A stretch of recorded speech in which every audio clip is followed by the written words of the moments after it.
Before you got saved, lust was just a habit. Now it is a war. Your non-Christian friends seem to handle it easier than you do. They watch what they want, do what they want, and do not lose sleep over it. But you are fighting every single day, and you are starting to wonder if something's wrong with you. Here is why Christian men actually struggle more than unbelievers, and why that's not the problem you think it is. Let me be clear about something. If you are a Christian man and your lust battle feels harder than it did before salvation, you are not broken. You are not spiritually defective. And you are definitely not the only one. The truth is, unbelievers do not struggle with lust the way you do. Not because they are stronger, but because they are not fighting. They are surrendering, and surrender always feels easier than warfare. I'm about to show you 7 biblical reasons why Christian men carry a heavier burden than the world ever will. And by the end, you will understand that your struggle is not evidence of failure. It is proof you are alive in a way they are not. The first reason Christian men struggle more is simple. Your conscience is alive. Before salvation, you were spiritually dead. Ephesians 2:1 says you were dead in your transgressions and sins.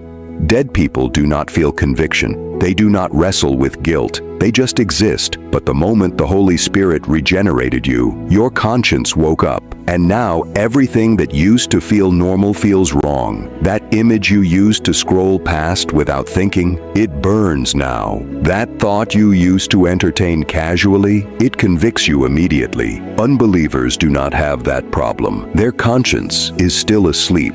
Romans 1:28 says God gave them over to a depraved mind. They have suppressed the truth so long that what you call sin, they call freedom. So when you feel guilty after looking at something you should not have, and your non-Christian friend does not, that's not a weakness. That is your spirit responding to the voice of God. Your struggle is proof your conscience is functioning the way God designed it. Unbelievers do not struggle because they do not hear the alarm. But you do, and that's why it hurts more. Second reason, you are under actual spiritual attack. Before salvation, you were not a threat to the kingdom of darkness. You were already captured. The enemy did not need to fight you because you were fighting for him. But the moment you surrendered to Christ, you switched sides. And Ephesians 6:12 makes it clear. Our struggle is not against flesh and blood, but against spiritual forces of evil. That word struggle, it is the Greek word pale, hand-to-hand combat.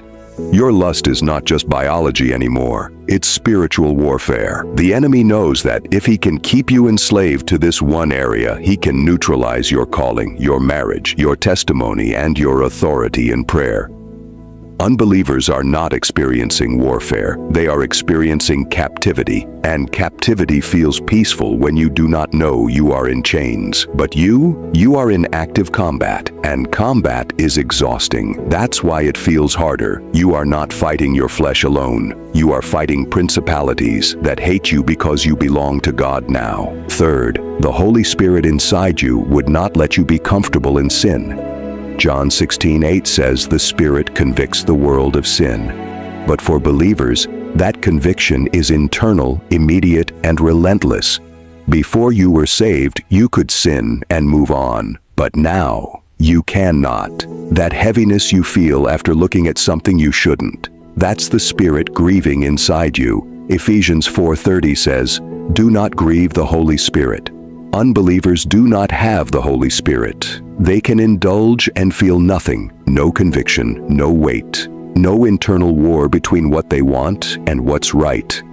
They live in Romans 1:32, not only doing these things but approving of those who practice them. But you have God Himself living inside you, and He would not tolerate what He came to destroy. That restlessness you feel when you compromise, that's not condemnation.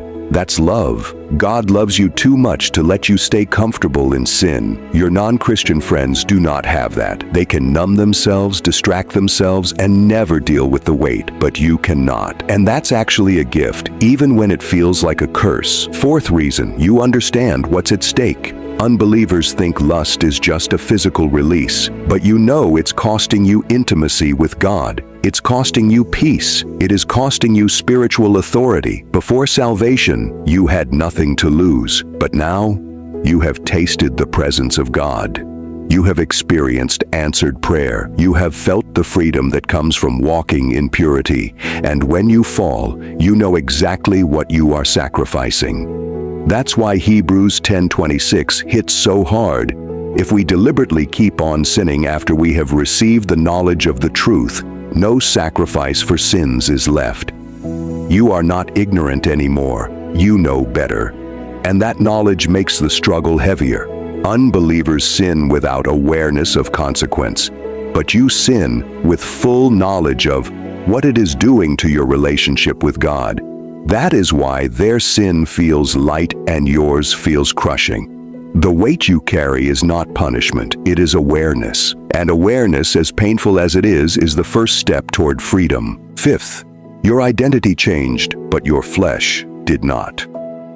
2 Corinthians 5:17 says, "If anyone is in Christ, he is a new creation. Your spirit was reborn, but your flesh, it is still fighting for control." Unbelievers do not have this conflict. Their spirit and their flesh are aligned. They want what their body wants, and there's no internal war. But you are living Romans 7:15. "I do not understand what I do. For what I want to do, I do not do. But what I hate, I do." You are not struggling more because you are weaker. You are struggling more because there are now two opposing forces inside you, the spirit and the flesh. Galatians 5:17 says they are in conflict with each other. Your non-Christian friends do not have that tension. They are not divided, but you are. And that civil war is exhausting. It feels like you are fighting yourself because, in a very real sense, you are. But here is the truth. That struggle proves you are alive spiritually. Dead people do not fight. Only the living do. Sixth reason, God is actively refining you through this battle. Unbelievers are left to themselves. Romans 1:24 says God gave them over to the desires of their hearts. He is not working in them. He is not refining them. He is letting them go. But you? James 1:2-4 says, "Consider it pure joy when you face trials, because the testing of your faith produces perseverance." God does not remove the battle, because He is using it to build something in you. Your lust struggle is not random, it is strategic. God is showing you your weakness, so you will learn dependence. He is exposing your pride, so you will walk in humility. He is training you for authority by teaching you submission. Unbelievers are not being refined, they are being left alone. And while that might look easier, it is actually judgment. Hebrews 12:8 says, "If you are not disciplined, you are not a son." So yes, your battle is harder, but it is harder because God is working. And what He is building in you through this fire is worth more than the temporary ease of ignorance. Seventh, Christian men struggle more because your calling is higher. Unbelievers have no eternal purpose. Their lust leads nowhere except more lust. But you are being prepared to lead, serve, and represent Christ. 1 Corinthians 6:9-10 warns that the sexually immoral will not inherit the kingdom of God. The stakes for you are eternal. Your battle is not just about today. It is about your testimony, your ministry, your marriage, your children, and your reward in heaven. That is why 1 Corinthians 9:27 says, "Paul beat his body into submission so that after preaching to others, he would not be disqualified." He understood that his struggle had consequences beyond himself. Unbelievers do not carry that weight. They are not being prepared for leadership in God's kingdom. They are not called to be examples of holiness. They are not accountable to a higher standard, but you are. And that's why your battle feels heavier. Because it is. You are not just fighting for yourself.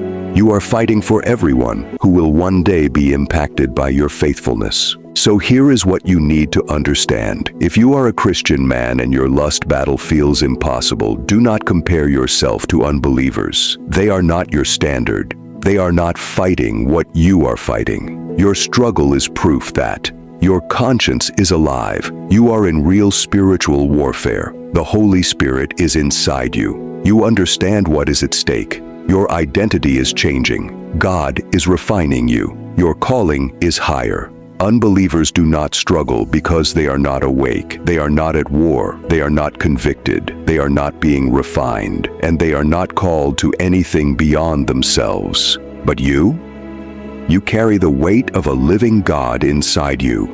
And that weight, as heavy as it feels, is actually proof you are His.